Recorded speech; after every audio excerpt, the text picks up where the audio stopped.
Ko e loto whakaaho ki a whakaloto lahi mo a whakatua melie me he wholofola. Whakamaloat ke te koe o koe ke subscribe mai ki he channel ta ope mo koe. Ko e channel ke whakaloto lahi mo omi ai mo oni o e wholofola ke ne tokoni whakalau maali ki a te ki tautolu whakaaho. Ka veinga, ka taki.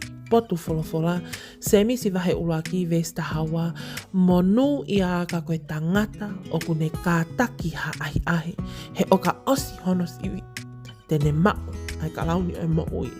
Aia kone tala ofa ke te knau tōru, o ku ofa ke te ia, e mene, ke tau lotu. Tamai, o ku whenga mau pe ai whili, ke ne ahi ahi iau.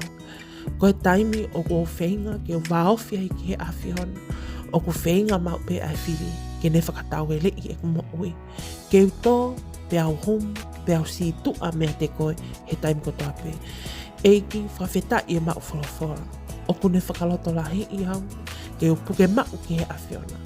Oua te uloto si, he oku iai ai pare amalani, o e toko taha, o ku mo ui whaakataki, aia koe kalauni o e mo ui.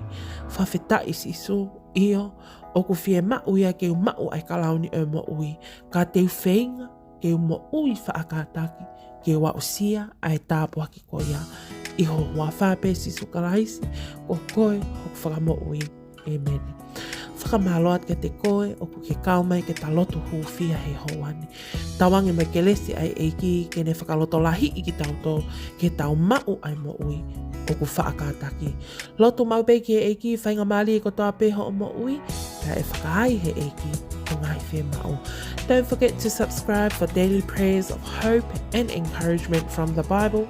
Thank you and God bless.